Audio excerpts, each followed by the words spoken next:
আমি স্মিতা শাস্ত্রী। আমি চলে এসেছি আজকে সিংহ রাশি মানে লিও লাভ রেটিং নিয়ে। সেপ্টেম্বর মাসে যে কটা দিন বাকি আছে, সরি আমি জানি তোমরা অফেন্ডেড, বিকজ আমি অনেক দেরিতে এলাম, কিন্তু আমার পরিস্থিতি সেরকম ছিল যার জন্য আমি আসতে পারিনি। তো সিংহ রাশি বা লিওদের জন্য আজকে লাভ রিডিং করতে চলেছি। ফার্স্টেই বলি, যেমনভাবে আমি মানে লাভ রিডিংটাকে ভাঙি, যারা সিঙ্গেল, যারা রিলেশনশিপে আছো, ওইভাবেও এভাবেও ভাঙবো। তাহলে ফার্স্টে সিংহ রাশির ক্ষেত্রে লিওদের এনার্জি বলি। যারা সিঙ্গেল আছো, সিঙ্গেল পিপলস সামহাও কোনো সময় কারোর সাথে একটু হলেও কানেক্টেড হয়েছিলে, বা কেউ তোমার সাথে কানেক্টেড হয়েছিল, কিন্তু হঠাৎ করে সেটা কোনো একটা অনিবার্য কারণবশত সেই জিনিসটা কন্টিনিউ যখনই হয়নি, একটা ফাঁক পড়ে গেছে, তখন থেকে তুমি তোমার নিজের কাজকে এবং নিজেকে প্রুফ করার জন্য উঠে পড়ে লেগেছো।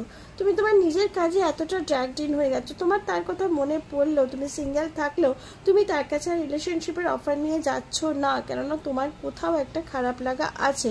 সেই কারণে যারা সিঙ্গেল আছো তাদের ক্ষেত্রে কিন্তু একটা রিলেশনশিপের এনার্জি আসতে সময় লাগবে, কেননা কোনো না কোনো কারণে এই এনার্জিটা তৈরি হয়েছিল, কিন্তু কোনো না কোনো কারণে সেটা একটুখানি স্লো হয়ে গেছে। সেই কারণে সিঙ্গেলদের ক্ষেত্রে মনের মধ্যে আছে তোমার ভালো লাগার মানুষ, বা তোমার ভালো লাগার মানুষের তুমি মনে আছো, কিন্তু একটু আসতে সময় লাগছে। যারা রিলেশনশিপে আছো তাদের ক্ষেত্রে তোমার পার্টনার কি হয়েছে না, তোমার এনার্জিটাকে কোনোভাবে মনে করেছে যে তুমি তাকে কোনো রকমভাবে ইম্পর্টেন্স দিচ্ছ না, তুমি তোমার কাজেই ব্যস্ত আছো, এবং সেই কারণে সে কী করছে, তোমাকে কানেক্ট করছে না এবং একটা ডিস্টেন্স তৈরি করছে। মানে সব ক্ষেত্রেই সিংহ রাশির একটা ডিস্টেন্স, তাও বলছি একটা র্যান্ডাম রিডিং, কিছু কিছু মানুষের আবার ডিস্টেন্স নাও হতে পারে, জাস্ট বিকজ এটা একটা র্যান্ডাম রিডিং।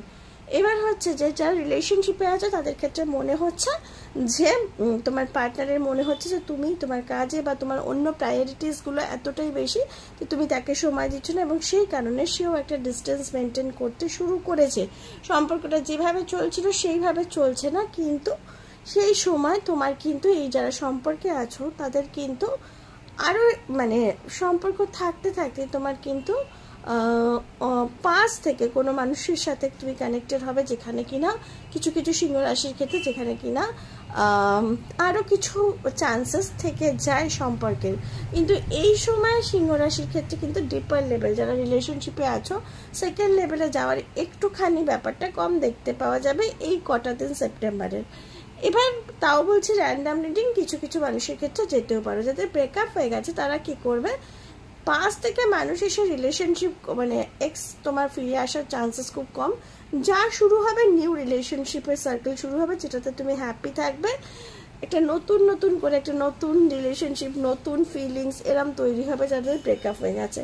আর ম্যারিড কাপলসের ক্ষেত্রে সিংহ রাশির ক্ষেত্রে সেই সেম জিনিসটাই উঠে আসছে। তোমার পার্টনার এতটাই কাজে ব্যস্ত, বা তার মনে হচ্ছে তুমি এতটা কাজে ব্যস্ত, মানে ক্রস কানেকশনও হতে পারে, যে তোমরা যতটা সময় অ্যাজ আ হাজব্যান্ড ওয়াইফ একে অন্যকে দেওয়ার কথা ততটা দিতে পারছো না, এবং সেই কারণে মতবিরোধ হচ্ছে না, ঝামেলা জটি হচ্ছে না, কিন্তু মনের মধ্যে একটা সুপ্ত অভিমান বা রাগ বা অনুরাগ বা মান বা অভিমান, যেটাই তোমরা বলো, লুকিয়ে আছে। তাহলে এই ছিল ওভারঅল রিডিং। আমি আসছি নেক্সট ভিডিও নিয়ে। Till then bye bye and good night.